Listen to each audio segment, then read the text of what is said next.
नमस्कार,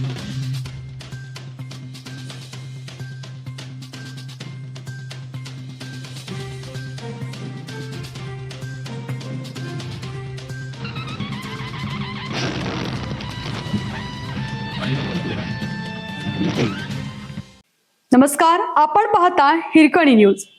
हिरकणी न्यूज प्रत्येक क्षण ताज्या घडामोडी आणि महत्त्वाच्या प्रत्येक बातमीसाठी नेहमी तत्पर. उद्धव ठाकरेंना कोल्हापुरात धक्का. जिल्हा प्रमुख रविकिरण इंगवलेंनी राजीनाम्याच्या पत्रातून खरं कारण सांगितलं. शिवसेना ठाकरे गट कोल्हापूर जिल्ह्यातील संघटनात्मक घडामोडींना मोठे वळण लागले आहे.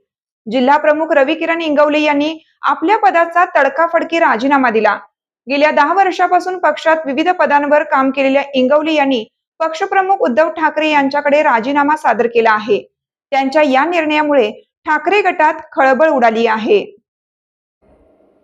रविकिरण इंगवले यांनी आपल्या हस्तलिखित राजीनाम्यात केवळ काही ओळींमध्ये आपला निर्णय स्पष्ट केला आहे. गेली 10 वर्ष मी 2 वेळा शाखा प्रमुख आणि सध्याचा जिल्हा प्रमुख म्हणून कार्यरत आहे. कोणतेही राजकीय विश्लेषण न करता मी माझ्या जिल्हा प्रमुख पदाचा राजीनामा देत आहे, असे नमूद केलं आहे. विशेष म्हणजे त्यांनी राजीनाम्यामागील कोणतेही ठोस कारण दिलेलं नाही.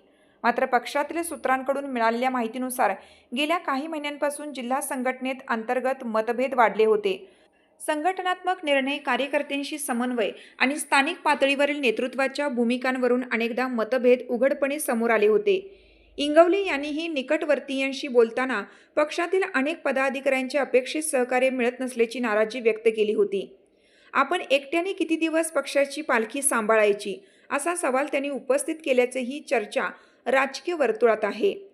कोल्हापूर जिल्ह्यात ठाकरे गटाकडे संजय पवार, विजय देवणे आणि रविकिरण इंगवले यासारखे अनुभवी नेते असले तरी त्यांच्यातील समन्वयाचा अभाव वारंवार चर्चेचा विषय ठरला आहे. अंतर्गत गटबाजीमुळे पक्षाची संघटनात्मक ताकद कमी झाल्याचे कार्यकर्त्यांमधूनही बोललं जातं. महापालिका आणि जिल्हा परिषद निवडणुकांमध्ये पक्षाला अपेक्षित यश मिळालं नाही. कोल्हापूर महापालिकेत केवळ एकच नगरसेवक निवडून आला होता. त्यानंतरही पक्षातील मतभेद कायम राहिल्याचं चित्र दिसत आहे.